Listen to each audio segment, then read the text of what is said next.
یہ سب تو ہمارے ہاں درمیان میں ہے، مگر قرآن کا جو سب پیغام ہے، زمین کیا آسماں بھی تیری کجبینی پہ روتا ہے، غضب ہے چلے پا کر دیا تو نے سفر قرآن اور ذریعہ بھی ہے کہ تعویذ بنا کے پلایا جاتا ہوں، وعدے وعید کی محفل میں ہاتھوں میں اٹھایا جاتا ہوں، میں تو آیا تھا دل میں بسنے کے لیے، اف میں دل ہی سے اٹھایا جاتا ہوں۔ آئیے عہد کیجیے، اپنے بچوں کو قرآن کی تعلیم دیجیے۔ میں تو اس کا حامی ہوں کہ مسابقہ قرآن کی محفلیں منعقد کی جائے، لیکن مسلم بچوں کے درمیان میں سیرت کا کوئز یقیناً ہے کہ نیک فعال ہے، لیکن سیرت کے کوئز کے کرانے کی ضرورت کیوں آئی؟ بطخ کا بچہ بچپن سے ہی تیرنے سیکھ جاتا، مچھلی کو تیرنے کے لیے سکھانے کی ضرورت نہیں پڑتی، اور مسلمانوں کے بچوں کو سیرت کے لیے مقابلے کی ضرورت نہیں، وہ گھر میں سیرت کا ہونا چاہیے۔ لیکن افسوس ہے کہ ہم لوگ آج بڑے عجیب و غریب ہو گئے ہیں۔ ایک بڑے عالم دین نے کہا، ایسا عالم دین جس سے اس کا ہر پڑوسی راضی ہو وہ مداہن ہو گیا۔ آج ہمارے ہاں حق و انصاف کرنے کے لیے قرآن ہر جمعہ کو آپ سنتے ہیں، ان اللہ یأمر بالعدل والاحسان، خدا حکم دیتا ہے تم عدل اور احسان کرو، لیکن کیا ہم کرنے کے لائق ہیں؟ نہیں کرتے، کر بھی نہیں پاتے۔ کیوں نہیں کر پاتے؟ اس لیے نہیں کر پاتے کہ ہم میں طاقت نہیں ہے۔ اور طاقت کیسے ہوگی؟ قرآن نے کہہ دیا اطیعوا اللہ واطیعوا الرسول واولی الامر منکم فإن تنازعتم فی شیء فردوہ الی اللہ والرسول، کہ تم کو اطاعت کرنی ہے اللہ کی، اطاعت کرنی ہے اللہ کے رسول کی، اس کی جو تمہارا امیر ہو، اور جب تمہارے درمیان میں کوئی نزاع پیدا ہو تو تم رجوع کرو اپنے اللہ اور اپنے رسول کی طرف۔ اسی جماعت کے بارے میں حضرت عمر فاروق رضی اللہ عنہ نے فرمایا، اسلام بغیر جماعت کے نہیں، جماعت بغیر امامت کے نہیں، اور امامت بغیر اطاعت کے نہیں۔ آج ہمارے ہاں مسجدوں کی جماعت ہے، جماعتوں کے امام ہیں، لیکن کارگاہ دنیا کے لیے ہمارا کوئی امام نہیں۔ یاد رکھو مسلمانوں، جو قرآن بشیر ہے، بشارت دیتا ہے، وہی قرآن جہنم کے ہولناکی کے بارے میں بھی تذکرہ کرتا ہے۔ قرآن نے بربلا اعلان کیا ہے، وَمَن لَّمْ يَحْكُم بِمَا أَنزَلَ اللَّهُ فَأُولَٰئِكَ هُمُ الْكَافِرُونَ، جو لوگ اللہ کی اتاری ہوئی آیتوں کے مطابق فیصلے نہ کریں، دراصل ایسے ہی لوگ کافر ہیں، ایسے ہی لوگ فاسق ہیں، ایسے ہی لوگ ظالم ہیں۔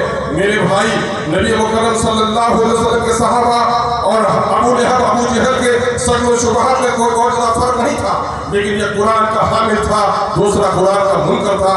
آج ہم عملی طور پر قرآن سے بہت دور ہٹ گئے ہیں۔ اللہ سے ہم توفیق مانگتے ہیں، اے خداوند ہمیں تو توفیق بخش دے کہ ہم قرآن کو صحیح طور پر پڑھ سکیں، اے اللہ ہمیں توفیق دے ہم اس کو سمجھ سکیں، اے خدا ہمیں توفیق دے کہ ہم اس پر عمل کر سکیں۔ اے خدا، حق کی پیاسی دنیا یہ وہی ہندوستان ہے جہاں ہمارے بزرگوں نے، جہاں ہمارے ولیوں نے، جہاں ہمارے قطب نے اس دنیا کو قرآن کا پیغام سنایا تو دشمن سے دشمن آدمی اس کے پیروں پہ گر پڑا۔ لیکن اے خداوندہ، آج ہم اس ملک میں ہیں، لیکن ہمیں ہر طرف ہماری ذلت اور رسوائی ہے، گنتی میں ہم زیادہ ہو گئے ہیں، حفاظ ہمارے یہاں زیادہ ہو گئے ہیں، مدارس ہمارے یہاں زیادہ ہو گئے ہیں۔ اے خدا، لیکن تیرے قرآن پر عمل کم ہو گیا ہے۔ طے کر لو اے نبی، ہمارے عالموں، تمہاری باراتیں نبی کی بارات کی طرح ہونی چاہیے، تمہاری باراتیں حضرت علی کی طرح ہونی چاہیے۔ مجھے دیکھ کر اس کو بڑا تعجب ہوتا ہے جب مدرسے کے خارجین کو میں بارات میں جاتے ہوئے دیکھتا ہوں۔ مجھے دیکھ کر بڑا تعجب ہوتا ہے جب جہیز کی گاڑی پر کوئی مقرر تقریر کرنے کے لیے آتا ہے۔ لما تقولون ما لا تفعلون، ایسی بات کہتے کیوں ہو تو کرتے نہیں ہو۔ آج ضرورت اس بات کی ہے کہ ہمارے درمیان جو علماء کی جماعت ہے، یہ جماعت برسر پیکار ہو جائے اور حق کو نافذ کرنے، اور یہ ہندوستان کی سرزمین جہاں شرک ہے، جہاں کفر ہے، اس کو آپ دشمنی کی نظر سے نہیں، محبت کی نظر سے دیکھیے۔ قرآن یہ کہتا ہے کہ اللہ ایک ہے، اور ساتھ ہی یہ بھی پیغام ہے سارے انسان آدم کے بچے ہیں، رہتی دنیا تک اب اسلام کا پیغام پہنچانا ہم سب مسلمانوں کی ذمہ داری ہے۔ لیکن افسوس کہ مسیحا بیمار ہے، بیماروں کا علاج کیا کرے گا؟ اللہ تبارک تعالیٰ ہمیں صحیح مسیحائی کی توفیق عطا فرمائے۔ پھر اخیر میں ایک بار میں امتیاز نجر صاحب کو اور اس کے تمام تر شرکا بچے کو، چونکہ قرآن کو بہتر میں پڑھنا یہ ہمارے لیے افضل عمل ہے، اللہ اس کی مزید توفیق عطا فرمائے۔ وآخر دعوانا ان الحمد للہ۔